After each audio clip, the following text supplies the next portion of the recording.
જૂનાગઢની 100 વર્ષ કરતાં વધુ પણ જૂની બાઉદ્દીન કોલેજ ચર્ચાનો વિષય બની છે. કારણ કોલેજનું નામ બદલવાનું નિવેદન. જૂનાગઢના ધારાસભ્ય સંજય કોરડિયાએ બાઉદ્દીન કોલેજનું નામ બદલી સરદાર વલ્લભભાઈ પટેલ કોલેજ રાખવાનું સૂચન કર્યું. એટલું જ નહીં, મહેશગીરી બાપુએ પણ આ પ્રકારનું નિવેદન આપ્યું.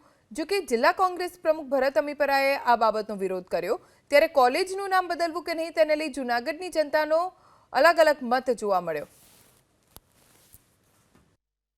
જુનાગઢની જે ઐતિહાસિક બાઉદ્દીન કોલેજના કેમ્પસમાં આ જે સ્મારક છે, અહીં જ દર વર્ષે જુનાગઢનો જ્યારે મુક્તિ દિવસ હોય 9 નવેમ્બર ત્યારે અહીં પૂજન અર્ચન કરવામાં આવતું હોય છે.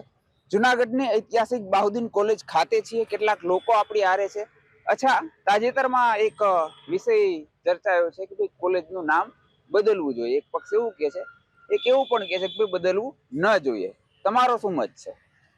જુનાગઢની મધ્યમાં આવેલા જે સ્મારક છે બાઉદ્દીન કોલેજ, નવાબે પોતાના હાડાને પત્નીને ખુશ કરવા માટે પોતાના હાડાનું નામ આપી દીધું.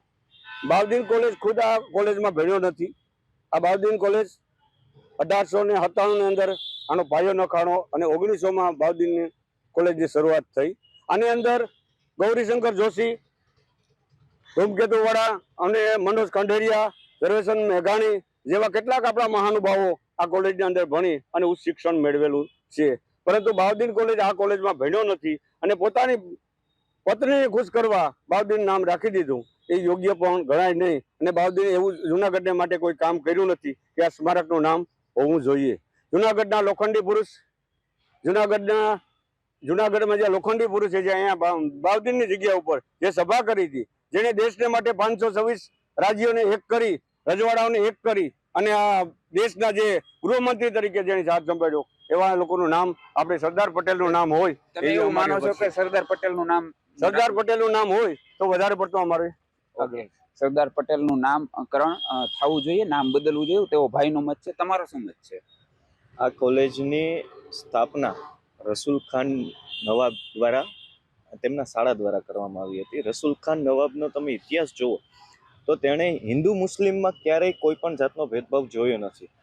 એ સમયમાં તેમના બાઉદ્દીનભાઈ દ્વારા આ તમામ લોકોને, તેના મિત્ર મંડળ અને જુનાગઢના વિદ્યાર્થીઓને અને ક્યાંક ને ક્યાંક ફાયદો થાય તે માટે પોતાના ખર્ચે આ કોલેજનું, અને આ કોલેજના આર્કિટેક્ચર ખુદ આપણા હિન્દુ હતા.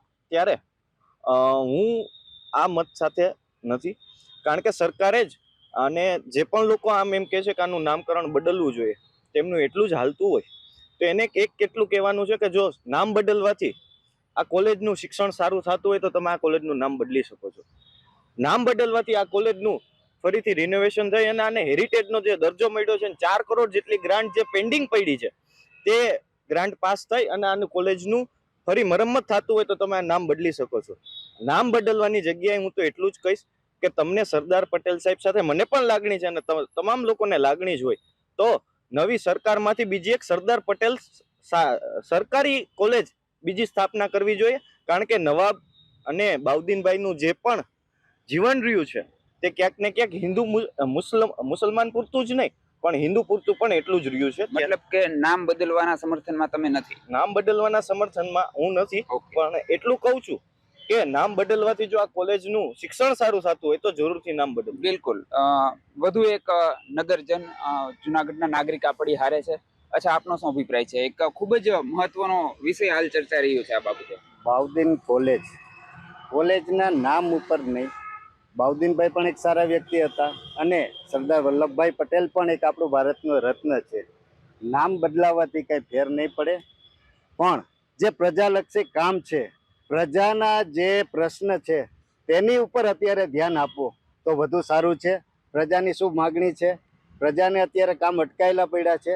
અત્યારે પહેલા પ્રજાના કામ ઉપર ધ્યાન આપો, પછી આપણે કોલેજનું નામ બદલાવશું, બરાબર? એટલે પહેલા અત્યારે પ્રજાના કામ ઉપર ધ્યાન આપો. બિલકુલ.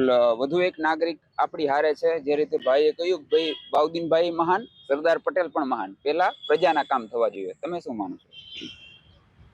મારું માનવું તો એ છે કે આ એક ઐતિહાસિક ધરોહર છે. આ ઐતિહાસિક ધરોહર એટલે બહુ જૂની કહેવાય અને આને બહુ ગંભીરતાથી લેવું જોઈએ. નથી સરદાર પટેલનો આપણે વાંધો, નથી બાઉદ્દીનભાઈનો વાંધો. જે નામાકરણ કરવું જોઈએ એ ખરેખર નામાકરણની વસ્તુ તો બહુ નિરાંતની વાત છે. આ તો બધી વિચારીને કરવું જોઈએ. આ ગંભીર મામલો છે, આ કોઈ જેવો તેવો મામલો નથી.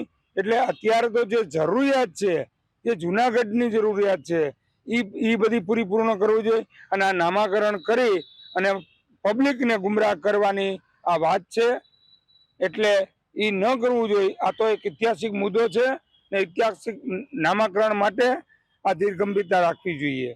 બિલકુલ. તો જુનાગઢના નગરજનો હતા, મિક્સઅપ પ્રતિભાવ જોવા મળી રહ્યા છે. કોઈ કહે છે કે ભાઈ સરદાર પટેલનું નામ કરવું જોઈએ, કોઈ કહે છે કે ભાઈ બાઉદ્દીનનું નામ યોગ્ય છે.